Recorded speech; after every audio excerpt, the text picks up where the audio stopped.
ನಮಸ್ಕಾರ ಪ್ರಿಯ ವೀಕ್ಷಕರೇ, ನೀವು ನಿಮ್ಮ ಮನೆಯಲ್ಲಿರುವ ಯಾರನ್ನಾದರೂ ವಶ ಮಾಡಿಕೊಳ್ಬೇಕಾ? ಅನೇಕ ಕಾರಣಗಳಿಂದ ನಿಮ್ಮ ಮನೆಯಲ್ಲಿ ಕಲಹಗಳು ಉಂಟಾಗಿ ನಿಮ್ಮ ಮನೆಯವರೇ ನಿಮ್ಮ ಮಾತು ಕೇಳದಿದ್ದರೆ ಅವರನ್ನು ವಶ ಮಾಡಿಕೊಳ್ಳೋದಾದರೆ ನೀವು ಈ ಒಂದು ಶಕ್ತಿಶಾಲಿ ತಂತ್ರವನ್ನು ಅನುಸರಿಸಿ ನೋಡಿ. ಒಳ್ಳೆಯ ರೀತಿಯಲ್ಲಿ ನೀವು ಅವರನ್ನು ನಿಮ್ಮ ವಶ ಮಾಡಿಕೊಳ್ಳಬೇಕಾದ್ರೆ ಮಾತ್ರ ಈ ಒಂದು ತಾಂತ್ರಿಕ ಶಕ್ತಿ ಅವರ ಮೇಲೆ ಪ್ರಭಾವ ಬೀರುತ್ತೆ. ಏನಾದರೂ ಕೆಟ್ಟ ಉದ್ದೇಶದಿಂದ ವಶ ಮಾಡಿಕೊಳ್ಳಬೇಕು ಅನ್ನೋದಾದರೆ ಈ ತಾಂತ್ರಿಕ ಶಕ್ತಿ ಅನ್ವಯಿಸೋದಿಲ್ಲ. ಹೌದು ವೀಕ್ಷಕರೇ, ನಿಮ್ಮ ಅತ್ತೆ ಅಥವಾ ಸೊಸೆ, ನಾದಿನಿ, ಅತ್ತಿಗೆ, ಅಣ್ಣ ಯಾರನ್ನೇ ಒಳ್ಳೆಯ ರೀತಿಯಲ್ಲಿ ನಿಮ್ಮ ಕೈವಶ ಮಾಡಿಕೊಳ್ಳಬೇಕಾದ್ರೆ ಈ ಒಂದು ಶಕ್ತಿಶಾಲಿ ತಂತ್ರವನ್ನು ನೀವು ಅನುಸರಿಸಿ.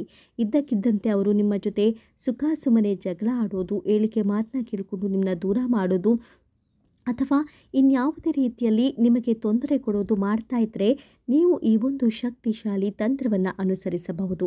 ಹಾಗಾದರೆ ಇದನ್ನು ಅನುಸರಿಸುವ ಪರಿ ಹೇಗೆ ಅನ್ನೋದನ್ನು ನೋಡೋಣ. ಅದಕ್ಕೂ ಮುನ್ನ ನೀವಿನ್ನೂ ನಮ್ಮ ಚಾನಲ್ಗೆ ಸಬ್ಸ್ಕ್ರೈಬ್ ಮಾಡಿಕೊಂಡಿಲ್ಲ ಎಂದಾದರೆ ಸಬ್ಸ್ಕ್ರೈಬ್ ಮಾಡಿಕೊಳ್ಳಿ, ವಿಡಿಯೋಗೆ ಲೈಕ್ ಮಾಡಿ, ಹಾಗೆಯೇ ನಿಮ್ಮ ಹತ್ತಲವು ಸಮಸ್ಯೆಗಳಿಗೆ ಗುರೂಜಿಯವರಿಗೆ ಕರೆ ಮಾಡುವ ಮೂಲಕ ಶಾಶ್ವತ ಪರಿಹಾರವನ್ನು ಕಂಡುಕೊಳ್ಳಿ. ನೋಡಿ ವೀಕ್ಷಕರೇ, ಮೊದಲಿಗೆ ಒಂದು ಮೊಟ್ಟೆಯನ್ನು ತೆಗೆದುಕೊಂಡು ಈ ರೀತಿಯಾಗಿ ಕುಂಡಲಿಯನ್ನು ಬರೆದುಕೊಳ್ಳಿ. ನೋಡಿ ವೀಕ್ಷಕರೇ, ಈ ರೀತಿಯಾಗಿ ಕುಂಡಲಿಯನ್ನು ರಚಿಸಿಕೊಂಡು ಮೊದಲಿಗೆ ಯಾರು ನಿಮಗೆ ತೊಂದರೆ ಕೊಡ್ತಾ ಇದ್ದಾರೋ ಅವರ ಹೆಸರನ್ನು ಮಧ್ಯಭಾಗದಲ್ಲಿ, ಅಂದರೆ ಈ ಕುಂಡಲಿಯ ಮಧ್ಯಭಾಗದಲ್ಲಿ ಬರೀಬೇಕಾಗತ್ತೆ. ನೋಡಿ, ಈ ರೀತಿಯಾಗಿ ಮೊದಲಿಗೆ ಕುಂಡಲಿಯನ್ನು ರಚಿಸಿಕೊಳ್ಳಿ ವೀಕ್ಷಕರೇ.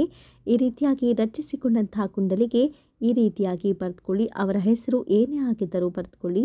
ನಾನು ಇಲ್ಲಿ ಉದಾಹರಣೆಗೆ ವಿದ್ಯಾ ಎನ್ನುವ ಹೆಸರನ್ನು ಬರೆದುಕೊಳ್ತಾ ಇದ್ದೀನಿ. ನೀವು ಯಾರನ್ನು ನಿಮ್ಮ ಕೈವಶ ಮಾಡಿಕೊಳ್ಳಬೇಕೋ ಅವರ ಹೆಸರನ್ನು ಬರೆದುಕೊಳ್ಳಿ.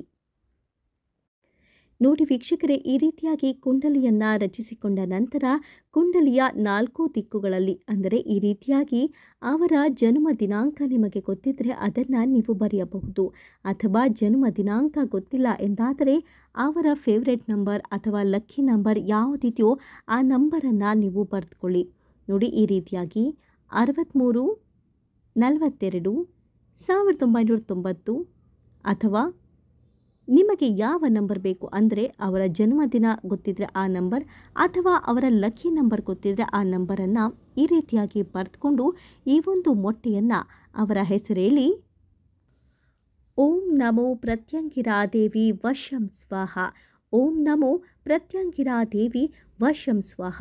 ಈ ರೀತಿಯಾಗಿ ಈ ಒಂದು ದಿವ್ಯ ಮಂತ್ರ ಬೀಜಾಕ್ಷರವನ್ನು 21 ಬಾರಿ ಜಪಿಸಿ ಈ ಒಂದು ಮೊಟ್ಟೆಯನ್ನು 3 ದಾರಿ ಕೂಡಿದ ರಸ್ತೆಯಲ್ಲಿ ಒಡೆದು ಬನ್ನಿ. ಇದಾದ ಕೇವಲ ಒಂದೇ ವಾರದಲ್ಲಿ ಅಥವಾ ಒಂದು ವಾರದ ಒಳಗೆ ನೀವು ಬಯಸಿದ ಆ ವ್ಯಕ್ತಿ ನಿಮ್ಮ ಕೈವಶವಾಗೋದು ಶತಸಿದ್ಧ. ಈ ಪೂಜಾ ವಿಧಿವಿಧಾನದಲ್ಲಿ ನಿಮ್ಮ ಹತ್ತಲವು ಸಂದೇಹಗಳಿದ್ದರೆ ಗುರೂಜಿಯವರ ನಂಬರ್ಗೆ ಕರೆ ಮಾಡಿ ವೀಕ್ಷಕರೇ. ಧನ್ಯವಾದಗಳು.